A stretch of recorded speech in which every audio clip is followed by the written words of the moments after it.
Romanos 12, nós vamos ler o versículo 1 e o versículo 2. Acharam? Amém? Muito bem.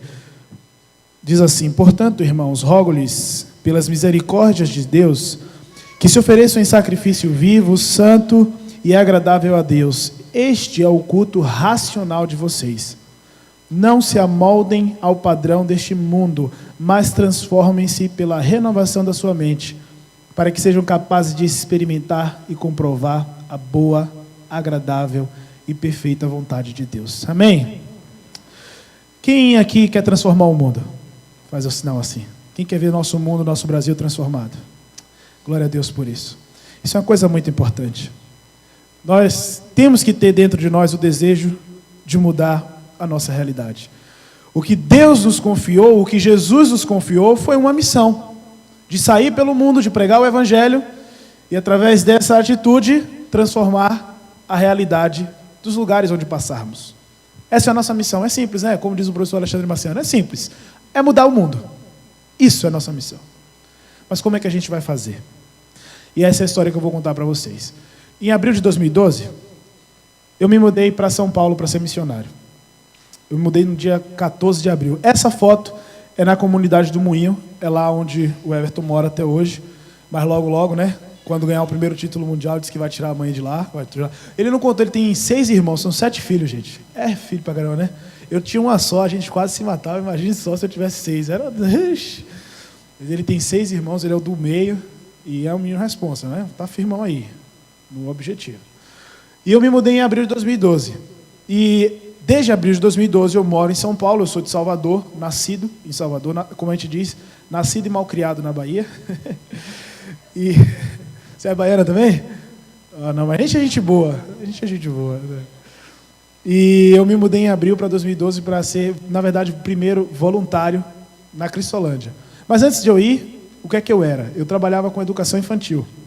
Próxima foto. Eu trabalhava com escola. Isso aí sou eu e minha irmã aqui. Aí era numa escola que eu trabalhava, numa das escolas que eu trabalhava em Salvador. Como eu jogava rugby, eu gostava de trabalhar com eles. Para criança era muito engraçado. O rugby é um esporte bem dinâmico, né? Para trabalhar com criança que não para quieto é ótimo, né? O jiu-jitsu também. Eu gosto muito de trabalhar com criança. Então, essas fotos são 2011, se eu não me engano. Antes de eu me mudar para São Paulo, eu trabalhava na escola. Tem mais uma foto. Opa! Eu jogava rugby, essa foto é de 2009. Olha só, dá para me ver ali, né? Tá bem escuro. Eu de preto, de preto, na foto preto e branco. Não dá certo, né? Eu jogava rugby, é um esporte bem tranquilo, bem amigável, né? Bem pacífico. E essa era a minha vida. Então, eu acho que tem mais uma foto. Eu até tentei voltar a jogar lá em São Paulo. Essa foto já é de 2015, em São Paulo. Joguei no time da Portuguesa lá. O Magrinho que ia comigo, né? Nos treinos, nos jogos. E essa era a minha vida. Eu achava, a primeira foto com violão, a foto com as crianças dando aula, jogando rugby. Eu tinha quase certeza que minha vida estava encaminhada. Eu tinha 21 anos de idade, 22, já trabalhava, já morava só, estava estudando minha faculdade. Eu sempre fui cristão, meu pai é pastor, eu, graças a Deus, sempre me criei no Evangelho, nunca estive fora da igreja. Isso é um livramento que Deus dá na nossa vida, né? Um privilégio. Mas na minha cabeça eu tinha a ideia de que minha vida até então estava pronta. Eu queria ser jogador de rugby, me profissionalizar, gostava de competir, já estudava educação física, trabalhava na escola, então porque ganhar dinheiro com esporte no Brasil é muito difícil, né? Como atleta. Então jogava por prazer, digamos assim, e trabalhava na educação infantil. E eu conhecia a Cristolândia, é a próxima foto. Eu vou falar dessa foto aí, mas eu vou demorar um pouquinho. Quando eu conheci a Cristolândia, eu não fazia ideia de que eu podia atuar nesse lugar.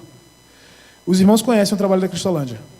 A Cristolândia trabalha recuperando homens e mulheres que têm problemas com drogas, né, adictos, no tratamento para que eles se recuperem. E mais ainda, moradores de rua, né, que moram na região da Cracolândia. E eu fui em 2011 conhecer a Cristolândia, achei fantástico o trabalho, não tem como não achar, nobre. Fui porque a gente conhecia a família já que estava trabalhando, estava à frente do trabalho. E eu não fazia ideia da minha vida, do jeito que ela estava, poderia ter alguma mudança. Porque eu gostava do jeito que eu vivia. Para mim era super confortável, porque eram os meus planos que estavam dando certo para mim. Eu achava que minha vida já estava ok. Mas quando eu conheci a Cristolândia, eu senti no meu coração um chamado muito grande. E não só o chamado no meu coração ardendo, sabe? Mesmo você querendo negar, você sente aquilo. Quem já foi chamado para o campo sabe como é que é. E vários sinais ao meu redor, a minha família se sentiu do mesmo jeito, o meu pai e minha mãe foram trabalhar na Cristolândia lá em Recife, todo mundo estava se envolvendo com o trabalho, mas eu achei que não era a minha hora de ir para São Paulo. Eu queria continuar estudando, eu queria continuar jogando, eu já tinha o ministério da música, assim, eu achava que era suficiente. Tem muito tempo que eu não toco, inclusive, em igreja, toquei hoje aqui, pedido do pastor Rodrigo, tinha muito tempo que eu não tocava, que eu fiz isso durante muitos anos e desde que fui para São Paulo, fui parando, hoje quase não toco. E eu achava que estava bom. Mas Deus, ele tinha outro plano para a minha vida. E ele me levou para lá. Essa foto, eu estou ali no meio de kimono preto, de novo, de kimono preto. Não dá certo, né, gente? Não aprendo. É que eu gosto de me camuflar. E essa foto é lá numa das casas onde o pessoal se tratava. Essa casa hoje já está fechada, ficava lá em Itaquaquecetuba. E essa foto é do comecinho de 2013. Então esses homens, eles estavam se tratando do crack. E para mim, eu acho que foi o maior desafio que eu tive na minha vida, foi trabalhar nesse lugar. Porque era para trabalhar com homens adictos e nunca foi minha praia. Se trabalhar com criança. Imagina, eu estava numa realidade em Salvador e fui para São Paulo, que já é um choque de realidade muito grande, para trabalhar com algo que eu nunca tinha trabalhado na minha vida. Mas Deus fez a obra. Então eu fiquei de 2012 até 2015 trabalhando na Cristolândia. Daí, desse espaço, saíram alguns meninos que são missionários. Tem um rapaz que saiu, que hoje ele tem a própria academia de jiu-jitsu dele em Itaquaquecetuba. E tem um desses rapazes, não está aí nessa foto, mas desse espaço, desse lugar, que hoje é missionário lá no Projeto Novos Sonhos, onde eu trabalho, onde eu atuo lá na Cracolândia. Hoje ele dá aula de jiu-jitsu, está quase se formando em educação física, está no 6º semestre, o Jones. É campeão paulista, campeão absoluto paulista, campeão sem kimono. O cara é uma benção. Qualquer hora dessa ele vem aqui também. Ele não pôde vir porque ele fez uma operação, uma cirurgia, ele ainda está no pós-operatório. Mas ele está lá trabalhando todo dia para o Senhor. Glória a Deus por isso, né? Então minha vida começou a se transformar. Eu me mudei, aquela foto lá, a primeira foto de abril de 2012, eu com violão. Eu não fazia ideia do que eu estava fazendo com a minha vida. Ali, eu tinha perdido a bolsa da faculdade, que eu tinha porque eu jogava rugby. Eu tinha perdido o meu emprego. Eu não tinha mais como pagar minhas contas e eu fui para São Paulo. Eu não fui para São Paulo, eu fui mais parecido com o Jonas, sabe? Não cheguei a ser engolido por um peixe, assim, mas eu recebi o chamado e eu quis fazer do meu jeito ainda, né? Eu quis dar prazo para Deus. Não faz sentido isso, Deus chamou. E aí eu perdi tudo que eu tinha em Salvador. Perdi tudo não, mas a situação ficou controversa, né? Porque você tem parente e tal, você sempre dá um jeito, né? E eu fui para São Paulo, cheguei lá, aquela foto foi no primeiro dia que eu estava lá, a gente fazendo uma ação lá no Moinho, e fui completamente contrariado, sem saber o que eu ia fazer, sem saber como eu ia fazer, sem entender como é que um professor de educação física ia atuar na Cracolândia de São Paulo.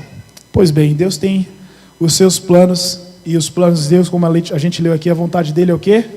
Boa, agradável e perfeita. Até então eu não sabia.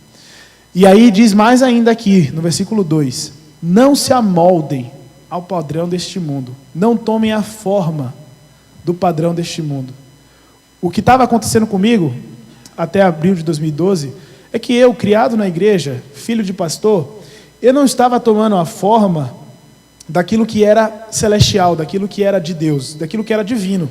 Eu estava tomando a forma daquilo que era do mundo. Não era ruim. É ruim estudar, correr atrás dos seus sonhos? Não é ruim. É uma bênção. Cada um tem que fazer aquilo que entende que é melhor para si. Não é à toa que até o próprio Deus nos deu livre-arbítrio. Só que, se você está fazendo isso para suprir os seus desejos, é que está errado. E eu estava fazendo para suprir simplesmente a minha vontade. E eu estava tomando o padrão, a forma desse mundo. E aí Deus me surpreendeu mais uma vez. Fui para a Cristolândia, próxima foto.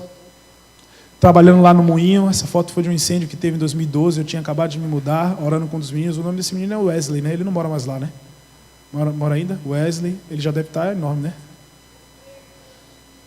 Do tamanho do Raul, né? Misericórdia. E aí eu comecei a trabalhar com novos sonhos. Então eu trabalhava na Cristolândia. A Cristolândia era um desafio para mim, eu me sentia muito estranho trabalhando lá. Não era algo que eu fazia assim, sabe, quando você levanta feliz para fazer. Eu fazia porque eu sabia que eu tinha que fazer. E Deus atuou muito na minha vida, foi um grande aprendizado, porque todo dia você via milagre de Deus e eu falava assim, como é que eu estou resmungando e Deus está operando, sabe? Era isso, todo dia na Cristolândia. Alimentar aquela foto da casa lá, tinham 170 homens naquele lugar. E não faltava comida, gente. Não faltava luz. Tinha uns problemas lá de fiação, às vezes quando o pessoal ia tomar banho, caía energia, mas nunca ficou sem. Caía, voltava, era uma loucura. Milagres e milagres assim atrás de Deus, sabe? Dependente de Deus. E eu comecei a trabalhar com novos sonhos. Quando eu fui para lá, o novo sonho já existia. E nessa foto, acho que não vai dar para ver, aquele rapaz de kimono azul ali. Ele é um faixa preta do Rio de Janeiro. Quando eu me mudei em abril, eu o conheci em junho. E ele falou assim, cara, esse projeto que vocês fazem aí com as crianças, dava para colocar jiu-jitsu. Dava para colocar jiu-jitsu. Eu falei assim, rapaz, não dá. Eu sou assim, viu, gente? Eu estou tentando melhorar. Estou me esforçando para melhorar. Mas eu sou esse cara, sabe, que não vai, cara, não vai dar, bicho. Não tem tatame é caro, não tem kimono é caro. Agora eu estou mudando, graças a Deus. Mas eu falei assim para ele, não, pô, dá. Se a gente começar vai dar certo. Se começar, você vai ver que vai dar certo. O cara com uma fé absurda, assim. E ele era do Rio de Janeiro. Ele tirou férias em julho, que ele trabalhava na faculdade. Ficou o mês de julho inteiro em São Paulo. Correu atrás de tatame, correu atrás de kimono. Conseguiu esses kimonos brancos que a gente tem até hoje, inclusive. Eu doei uma parte, mas ainda tem lá. E começou o projeto. A gente começou na igreja. Disse, caraca, esse cara tem fé mesmo. E aí ele vinha da aula, tinha um outro faixa roxa na época e eu era faixa azul. E a gente começou no sábado. Eu ia mais para ficar acompanhando, ficava dentro do tatame, mas não dava aula. E aí, como ele morava no Rio, o rapaz do faixa roxa não ficou por muito tempo, acabou que ficou comigo. Logo que a gente tinha começado, isso foi em 2012, a gente fazia numa igreja lá em São Paulo, fica bem no centro, fica a menos de 600 metros do projeto, onde é hoje. Na época a gente não tinha sede. E logo que a gente começou, viu, Elton? Cadê o Elton que estava falando de coisa difícil? Não está aqui, né? Está lá atrás. É assim, cara, a gente começou, então estava dando tudo certo, a gente tinha kimono, tatame, a gente levava o tatame para a igreja. A igreja tem, né? 11 andares. Não é pequeno, né? 11 andares, no centro de São Paulo. Eles alegaram que não tinha espaço para acontecer o projeto. Enfim, não vou julgar, não cabe meu papel. A gente ficou triste, e aí a gente ficou, vamos fazer o quê? Agora que está dando certo, a gente tinha na época uns 10 alunos, não tem como parar agora. Não tem como parar agora. E a gente foi nessa academia, onde é essa foto aí, fomos falar com o dono falou assim, não, é projeto social, vocês só vão precisar usar o sábado, pode vir. Não criou dificuldade nenhuma. E a gente começou nesse espaço aí. Só que só era de sábado. O jiu-jitsu era só no sábado, foi quando o Everton começou a fazer aula. A gente pegava as crianças lá na comunidade, entrava com a Kombi no sábado pela manhã, era uma logística bem difícil.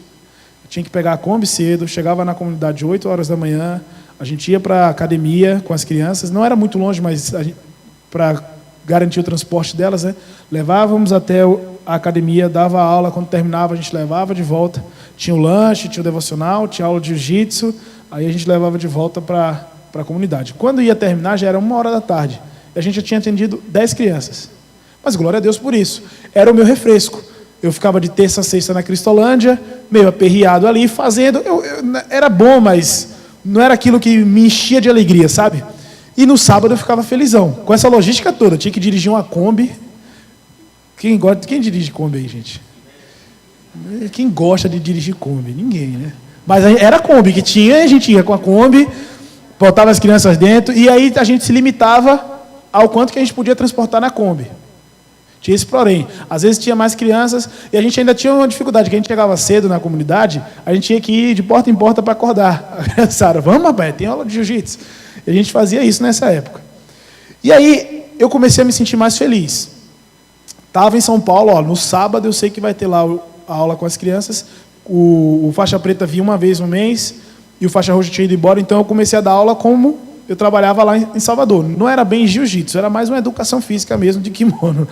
Eu não era professor de jiu-jitsu, eu não era atleta de jiu-jitsu, eu jogava rugby, né? Era professor de criança e tal. Aí eu comecei, a gente brincava, e lógico que a ideia nunca foi transformar ninguém num campeão de jiu-jitsu. Esse não era o objetivo principal. Era ter um momento com eles para fazer o devocional e ter essa convivência. Então, vamos que vai.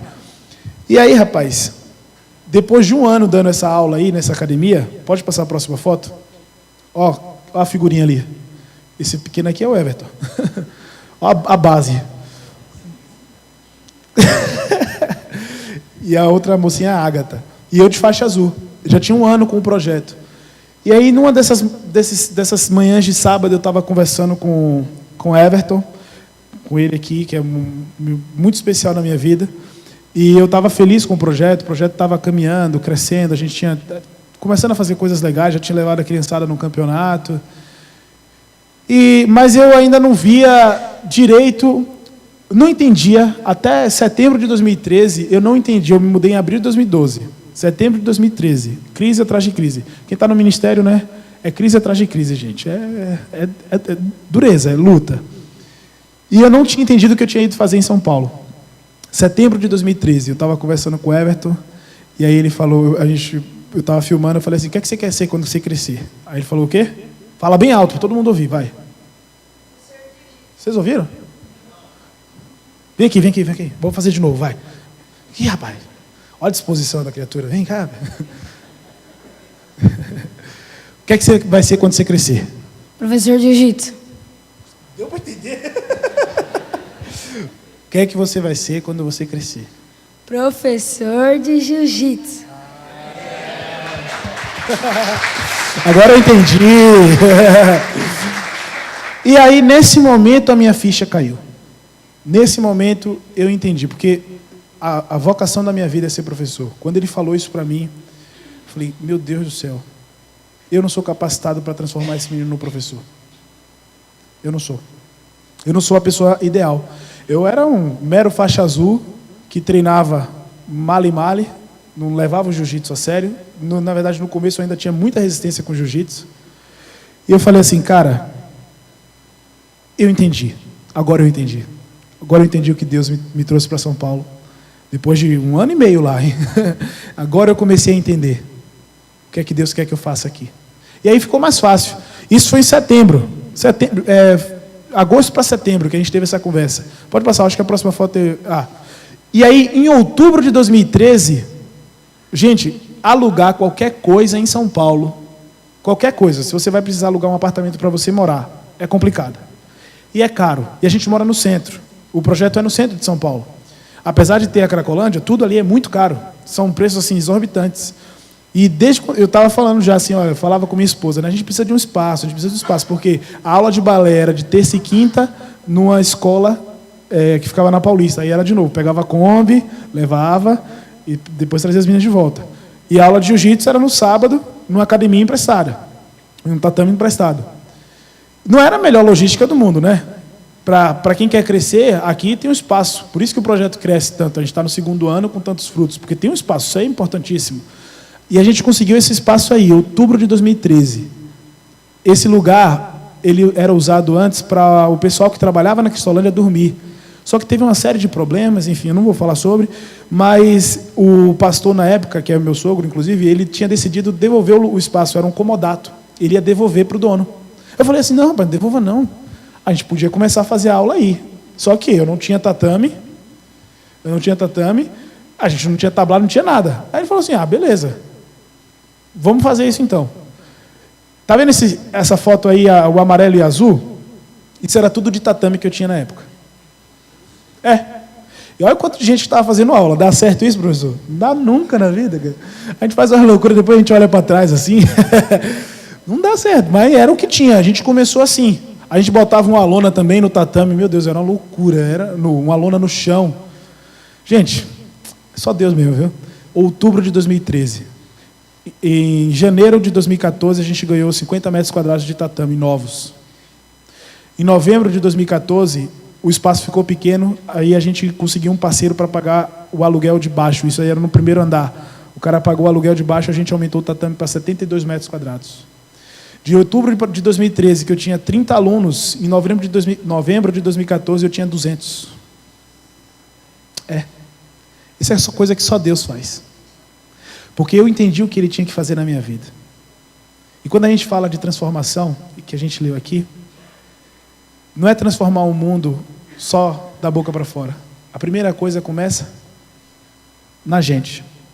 Desde que eu aceitei o meu chamado, desde que eu entendi o que Deus tinha me levado para fazer em São Paulo, a vida ficou muito mais fácil, ficou muito melhor. Eu deixei que de fato Deus transformasse a minha vida. De um homem incrédulo, teimoso, criado na igreja. Não era ateu, não era ímpio, não. Era crente, mas cabeça dura, coração duro, sabe? Que não acredita em milagres. Você já viu crente assim? Eu conheço um monte, eu era assim. Transformado para transformar. E quando eu falo a arte de transformar pessoas, os meninos falaram a história deles aqui. Nada disso seria possível se eu não tivesse me transformado primeiro.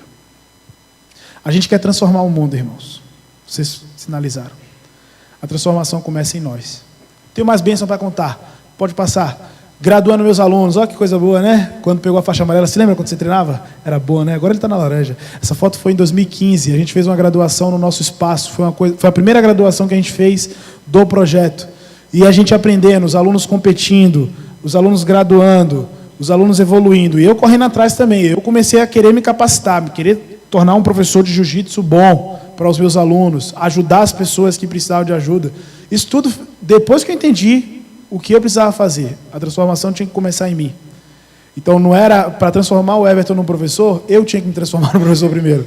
Para fazer com que ele tivesse uma alternativa à realidade que ele tinha como única opção, eu tinha que mudar isso. E aí o que aconteceu? A gente fundou aqui a Cross Jiu-Jitsu. É hoje o que nós somos. Então nessa foto tem o Anderson, o Raul, o Daniel, que ele comentou aqui, e a Hilda. Hoje essa é a direção da equipe. Tem mais duas pessoas que não estão na foto, mas calma aí, rapaz. Calma aí, macho.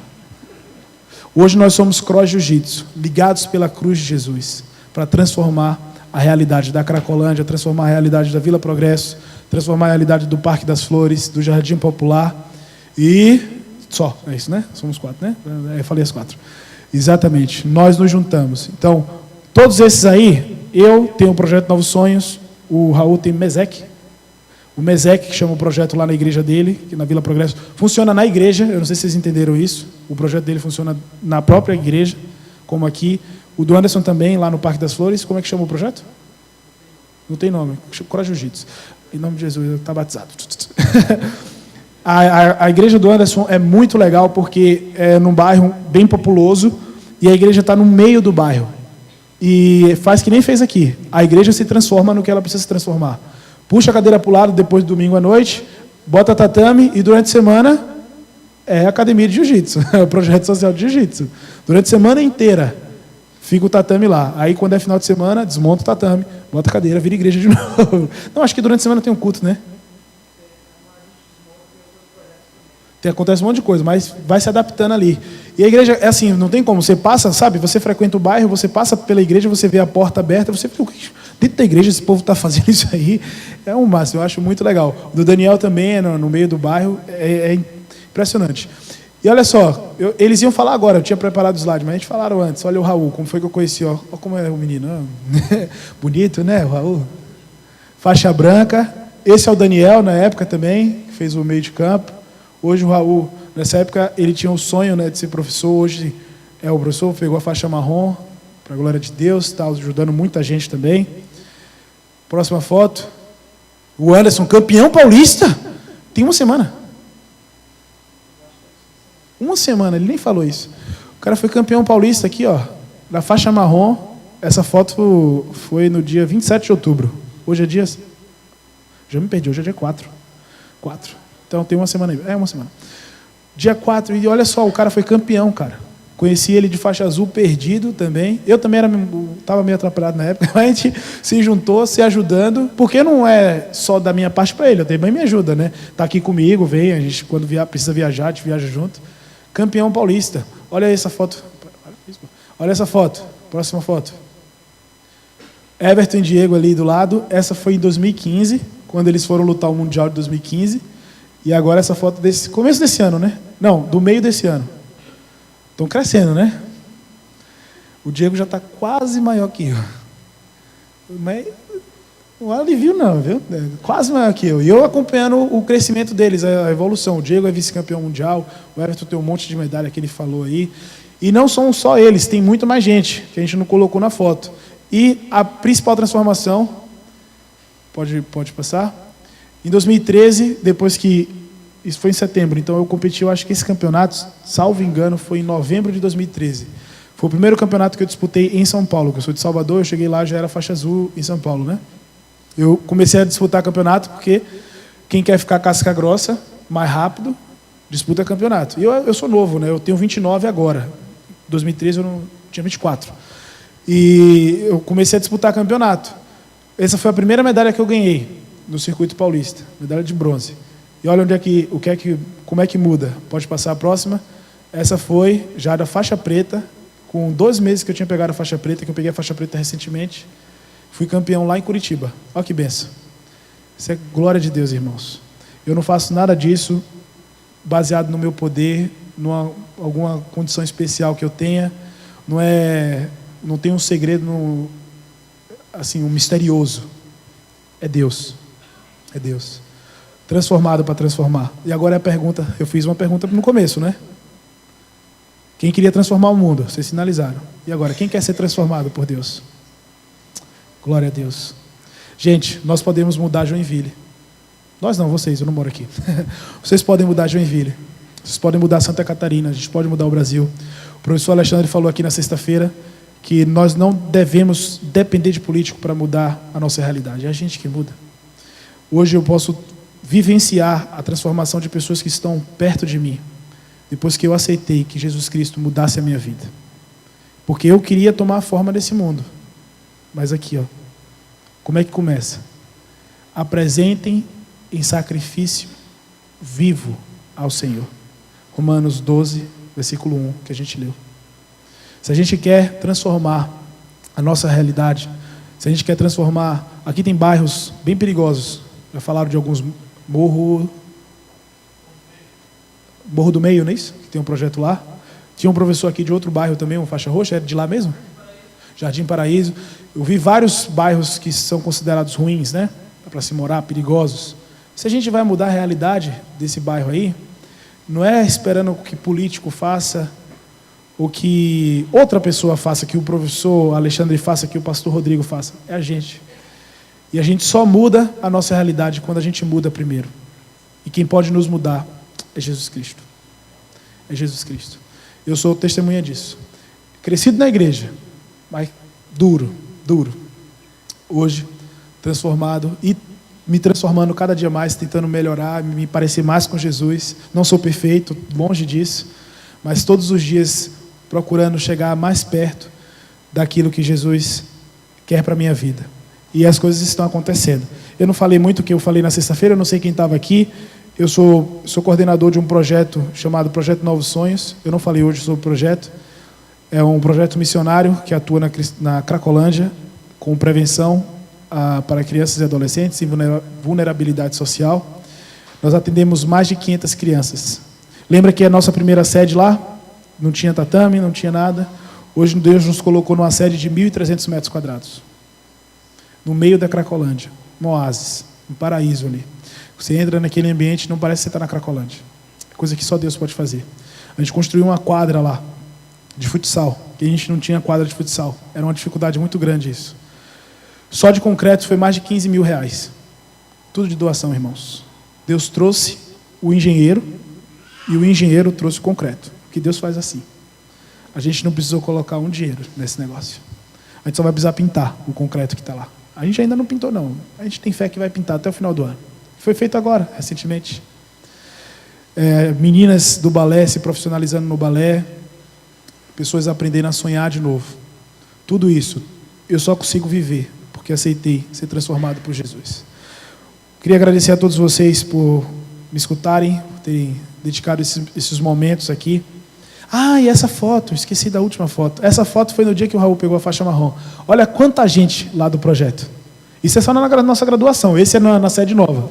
Olha que benção. Não dá nem para ver as cabeças direito, né? Perde aí no meio da multidão, parece umas formiguinhas. Essa foto foi no dia 20 de outubro. Foi o dia que a gente graduou. A nossa graduação é em outubro lá, porque o projeto tem muito mais criança do que adolescente e adulto, então a gente faz em outubro porque é o mês das crianças. E olha só, quanta gente sonhando, quanta gente pensando em ser professor, se profissionalizar no jiu-jitsu, ser campeão, alguns já campeões. A gente tem lá uma aluna do Anderson que é top 3 lá no São Paulo, no ranking geral, faixa azul. Enfim, vários campeões. Isso não é o principal, né? O principal são pessoas transformadas. Pessoas que experimentam lá. Quem pratica jiu-jitsu sabe, jiu-jitsu ajuda a pessoa a se transformar. Ajuda. Mas a transformação de verdade vem através de Jesus.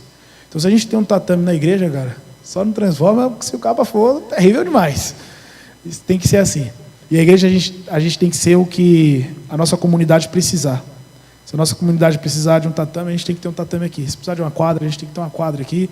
Se precisar, sei lá, de uma sala de balé, a gente tem que ter uma sala de balé aqui. A igreja tem que se transformar naquilo que a comunidade precisar para transformar a sua realidade.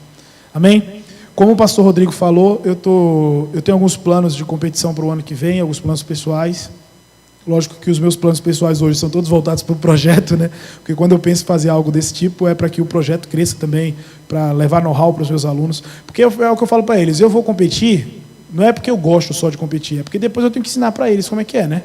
Então como é que eu vou falar para ele, faz assim, faz assado, se eu nunca fui? Não é verdade? Então a gente tem sonhos, a gente tem os meninos adolescentes que estão muito bem, e nossa ideia é que eles comecem a competir fora do país. Só que eu não vou arriscar viajar com um menino de 16 anos para fora se eu nunca fui. Eu nunca fui competir. Eu fui aqui do lado, né? Não conta. Mas esses campeonatos maiores, eu estou com o sonho de ir para lutar o Pan-Americano. É um campeonato um pouco menor, mas é lá fora. É pouco menor para os que acontecem lá fora. Para comparado ao Brasil, é um campeonato gigante. E é em março. E eu preciso dar entrada no visto agora, quando eu voltar. Tem que ser esse mês, até o final desse mês, para dar tempo de comprar a passagem ainda a preço barato. E eu fiz essas camisas para ajudar a levantar esse custo, tá certo? Tem camisa preta, que está todo mundo de preto, engraçado, mas tem camisa branca também, para quem gosta de camisa preta, quem não gosta de camisa preta, né? Eu estou camuflado, então quando eu usar branco, eu saio da camuflagem. E o pastor falou da roupa de treino. Para quem treina jiu-jitsu, tem a hash guard também, da nossa equipe. O Charles pegou uma, já ajudou. Obrigado, não. Foi um prazer conhecer esse cara. Esse cara é um barato. Sério, hoje de manhã a gente deu risada pra caramba junto. Deus abençoe você, viu, cara? Fica firmão. E domingo que vem tem bandinha de novo, pro Charles vir de novo. Vou tocar de novo, você vir. E é isso. Deus abençoe vocês. Se vocês quiserem conhecer mais sobre o nosso trabalho, nós estamos aqui, conversa com os meninos. Tem como seguir a gente lá nas redes sociais também. Tem o Instagram Cross Jiu-Jitsu e tem o do projeto Novos Pontos Sonhos. Novos Pontos Sonhos. Hoje em dia está quase tudo no Instagram, então segue a gente lá. Tem no Facebook também, mas a gente tem alimentado menos. E eu estou lá também, se vocês quiserem perguntar. Gente, nós estamos aqui para caminhar juntos e aprender juntos, viu? Que Deus abençoe vocês. Mais uma vez, obrigado pela oportunidade. E até uma próxima. Os